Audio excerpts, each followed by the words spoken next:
Et ces corps-là, qui étaient effectivement arrivés dans l'enceinte du camp Samori, est-ce que l'information avait été donnée au président Dadis?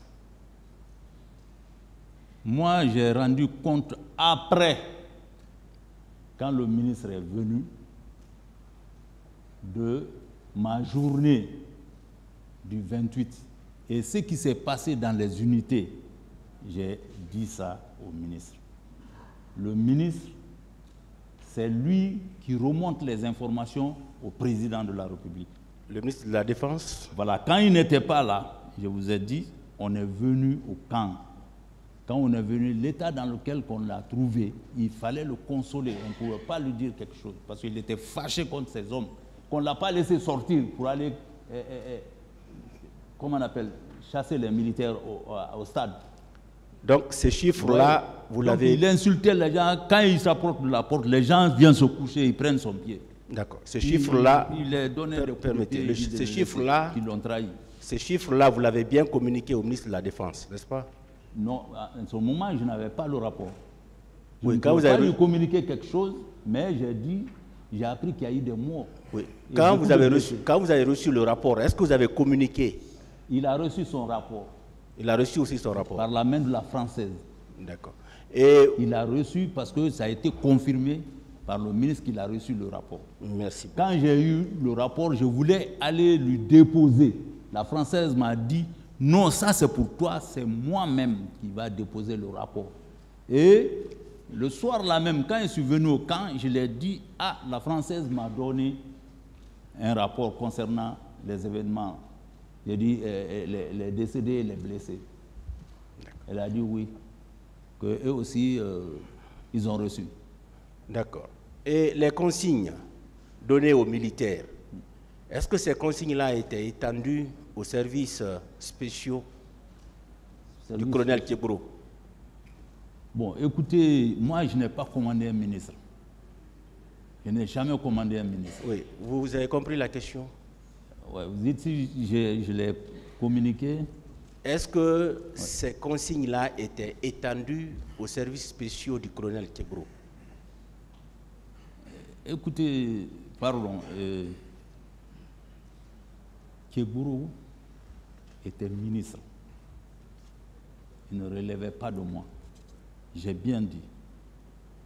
Les chefs qui relevaient de moi, les unités qui relevaient de moi, qui me rendent compte,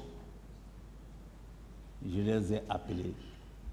D'accord. Et la garde présidentielle? Ça ne relevait pas de moi. D'accord. Et ça aussi, je peux vous dire comment ça s'est passé. Allez-y. Quand on a été nommé, moi j'étais à Zérekore, commandant de région. Et celui qui a été nommé chef d'état-major de l'armée de terre était à Kankan, commandant de région. Non, à Soronkoni. Donc quand on a été nommé, on est venu à Conakry. Quand on est parti se présenter au ministre, il nous a dit que la garde présidentielle ne relevait pas de nous. Ils ont leur structure. Il y a un commandant, il y a un adjoint. Que ça ne relève pas de nous. Qu'est-ce que je peux faire, maître? D'accord. C'est pourquoi je ne me suis jamais intéressé à cette garde. Ils sont là. Personne ne peut dire ici que je l'ai ordonné. Je l'ai ordonné de faire quelque chose. Ça ne s'est jamais produit parce qu'ils ne relevaient pas de moi. D'accord. Et au sein de l'armée, de façon générale, y compris la garde présidentielle, on n'a pas pu situer les responsabilités pour savoir qui sont ceux-là qui se sont rendus au stade. On n'a pas pu les identifier au sein de l'armée. C'est ce que je dis. Le président avait pris cette décision de mettre les commissions en place. Donc, nous, on a travaillé avec les commissions là. Parce que chaque fois qu'ils ont besoin de quelqu'un, avec les renseignements donnés, on mettait les personnes à leur disposition pour les fins d'enquête. À cette occasion, Est-ce que vous pouvez maintenant nous dire les noms de quelques militaires qui avaient été mis à la disposition de cette commission-là? Ah, il y en avait beaucoup, hein. Oui. J'ai dit déjà, les chauffeurs là, quand ils ont dit qu'ils ont besoin de témoignage des chauffeurs, je les ai mis à leur disposition. Est-ce que vous pouvez citer maintenant des noms? Mais je ne connais pas leur nom, s'il vous plaît. D'accord. Je ne connais pas leur nom. D'accord. Le train, c'est un service, hein, c'est très grand. C'est eux qui gèrent tous les véhicules, tous les engins de l'armée. Ils ont un commandant, c'est lui qui connaît ses chauffeurs. Oui, je veux dire, par rapport à tous ces massacres-là, il y a tellement de chauffeurs. par rapport à ces événements, tous ces massacres-là, au sein de l'armée, on n'a pas pu identifier les personnes qui se sont rendues au stade et qui ont commis ces massacres-là. Non, mais je crois Est-ce que vous n'avez pas fait une enquête interne? Dès qu'on a mis ces commissions en place, nous, on pouvait que se référer de ces commissions. Avec les renseignements qu'ils ont reçus, ils nous disaient, ils nous envoyaient des listes. On veut voir telle ou telle personne. Ils font dans quelle unité? On me dit, j'appelle le chef d'état-major. J'ai dit, l'unité là, on a besoin de telle personne, mettez-le à la disposition de la commission.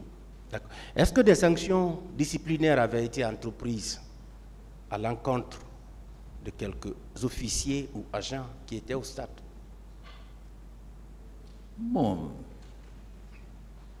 moi, à mon niveau, avec les gens qui étaient sous ma responsabilité, on m'a donné aucun nom de personnes qui ont été au stade, sauf les chauffeurs qui ont eu la mission officielle d'aller se mettre à la disposition de la Française pour transporter ces corps-là vers la mort. D'accord. Et au moment où on envoyait les 155 corps dans la cour du camp Samori, vous étiez présent? J'ai dit, je n'ai pas quitté le camp jusqu'à 16 Oui, heures. je veux dire, vous étiez dans votre bureau? Oui. On vous a informé que des corps sont venus dans l'enceinte du camp. Vous n'êtes pas descendu pour voir? Non. Et pourquoi cette indifférence? Non, ce n'est pas une indifférence. Ah, mais si. Ce n'est pas une indifférence parce que... Général, permettez. Non. On vous dit 155 corps sont transportés dans des camions. Et ces camions-là sont venus dans votre cour. Oui. Là où se trouve votre bureau. Vous n'êtes pas descendu de l'étage pour venir voir? Non, franchement, monsieur le procureur, je ne suis pas descendu parce que les camions n'étaient pas venus pour rester. Oui, c'est que nous voulons savoir maintenant. Après... Permettez, général, on veut savoir maintenant les raisons. Les raisons pourquoi vous n'êtes pas descendu. Oui, monsieur le président. Voilà, s'il vous plaît. Si vous lui avez posé une question, laissez-le répondre. D'accord. Allez-y. C'est un témoin qui est là. Oui. Pourquoi c'est ce que je dis. Oui. Moi, je ne l'ai pas fait. Vous avez jeté un coup d'œil quand même étant à l'étage pour voir est-ce que les camions sont garés? Non, franchement, je ne l'ai pas fait, maître. Franchement. Vous ne vouliez pas voir les corps ou quoi? Non, ce n'est pas parce que je ne veux pas voir les corps. Les chauffeurs sont venus parce qu'après l'événement, je leur ai demandé. Ils ont pris l'initiative de venir garer jusqu'au moment où on l'a. Ils n'ont même pas... Ceux qui m'ont dit, ce n'est pas resté longtemps, ils sont repartis. Ils sont repartis. Donc, ces corps, si on m'avait appelé officiellement, on vous envoie les corps, je prenais mes responsabilités, je descends, je viens voir. Mais on ne m'a pas appelé rien parce que moi, la dame m'a dit qu'elle a envoyé les camions vers la mort. Et quel est l'effet que cela a produit sur vous? Hein? Quel est l'effet que cela a produit sur vous?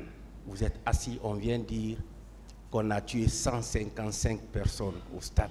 On était tous froids. Hein? Moi, personnellement, j'étais tout froid parce que je voyais que la situation était grave. Est-ce que vous voyez? Et vraiment, ça m'a écœuré.